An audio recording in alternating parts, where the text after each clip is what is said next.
দেৰগাঁৱৰ নেঘেৰিটিঙৰ পৰা নিৰুদ্দেশ হৈছে এগৰাকী যুৱতী। দেৰগাঁৱত বৃদ্ধি পাইছে নিৰুদ্দেশৰ দৰে ঘটনা। দেৰগাঁও নেঘেৰিটিং কল্যাণ নগৰৰ যুৱতী ৱাহিদা বেগম 9 জুনৰ পৰা নিৰুদ্দেশ হৈ আছে। পৰিয়ালৰ লোকে বিচাৰ খোচাৰ কৰিছে যদিও যুৱতীগৰাকীৰ কোনো সূত্ৰপাত উলিয়াব পৰা নাই। যুৱতীগৰাকী মোবাইল ছুইচ অফ। যুৱতীগৰাকীৰ বয়স 28 বছৰ। বৰ্তমান দেৰগাঁও আৰক্ষী থানাত পৰিয়ালটোৱে আবেদন জনাইছে যুৱতীগৰাকীক উদ্ধাৰ কৰিবলৈ। যুৱতীগৰাকীৰ উচ্চতা প্ৰায় 4 ফুট 8 ইঞ্চি, বৰণ মিঠা বৰণ পিন্ধনত, লাইট কালাৰ চুইজাৰ। কোনো সদাশয় লোকে যুৱতীগৰাকীক দেখিলে 8876641634 নম্বৰত পৰিয়ালে যোগাযোগ কৰিবলৈ অনুৰোধ জনায়। দেৰগাঁৱৰ পৰা মাধুৰ্য বৰাৰ প্ৰতিবেদন, অৰুণোদয় আছাম। হয়, ছোৱালীজনীৰ নাম মিছ ৱাহিদা বেগম, ঘৰ নেঘেৰিটিং কল্যাণ নগৰ। আৰু তেওঁৰ দেউতাক কৰ্কট ৰোগতে আক্ৰান্ত হৈ আছে। অসুস্থ। মাক তেওঁ 4 মাহীয়া কেঁচুৱা থাকোঁতে ঢুকালে। ঢুকোৱাৰ পিছত মই মোমায়েক হওঁ। ঘৰৰ পৰা ৰাতিপুৱা প্ৰায় 9 মান বজাত যাম বুলি ওলাই আহিছে নেকি? নাই, একো কোৱা নাই। ঘৰত মানুহ নাছিলে সেইদিনা। আমাৰ মানে আৰু এটা নাতিৰ ল'ৰাটো অপাৰেশ্যন আছিলে এনাইলত। তেওঁ ভৰ্তি কৰাবৰ কাৰণে তেওঁলোকে যো-জা কৰি থাকোঁতে মানুহখিনি অলপ ব্যস্ত হৈ গ'ল। তেওঁ মানে ঘৰৰ পৰা নাইকিয়া হ'ল। ৰাতিপুৱা কেইটা বজাত ক'লে? প্ৰায় 9টা বজাত। তেওঁ ওলাই অহা কোনোবাই দেখা নাই নে? দেখা নাই। এজন মানুহে ৰাস্তাত লগ পাইছিলে। তেওঁ কৈছে কাম কৰা মানুহজনী বিচাৰি যাওঁ বুলি ক'লে। তাৰপিছত ঘৰত আহি যেতিয়া বিচাৰ খোজা কৰা শুনিলে, বোলে নহয়, তাক মই পাইছিলোঁ এনেকৈ কছাৰী লাইনত, কৈছে কাম কৰা মানুহজনী বিচাৰি যাওঁ বুলি ক'লে। গতিকে মই আৰু গুচি আহিলোঁ। কৈছে সেইফালে গৈছে। তাৰপিছত বিচাৰ খোজা কৰিলোঁ। পৰিয়ালৰ মানুহৰ ঘৰতো চালোঁ, খবৰ কৰিলোঁ য'ত য'ত আমাৰ নিজৰ মানুহ আছে। তেওঁলোকে ক'লে বোলে আমাৰ ইয়াতো অহা নাই। তেওঁলোকেও বিচাৰ খোজা কৰিছে। সেই অনুপাতে আমি আমাৰ দেৰগাঁও থানাতো আমি এখন জাননী দিলোঁহি। তেওঁলোকেও বিচাৰ খোজা কৰিছে, খবৰ লৈছিলোঁ। তেওঁলোকে কৈছে যে আমি এতিয়ালৈকে একো অনুসন্ধান পোৱা নাই, গতিকে আমি পালে আপোনালোকক জনাম। বয়স অনুমানিক 28 বছৰ বয়স হৈছে তাই। বিবাহিত নহয় ছোৱালী।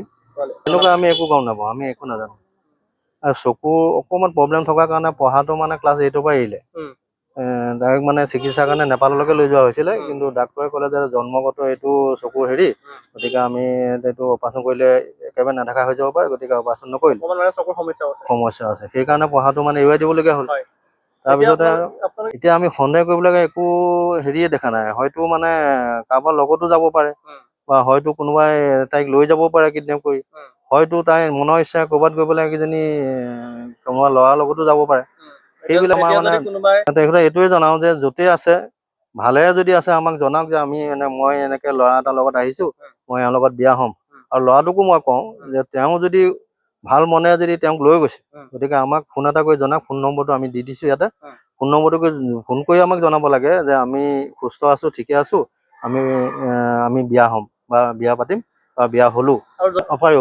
আমাক যোগাযোগ কৰি পেলাই আমাৰ নম্বৰটো, ফোন নম্বৰটো যিহেতু থাকিব, 8887 8876641634।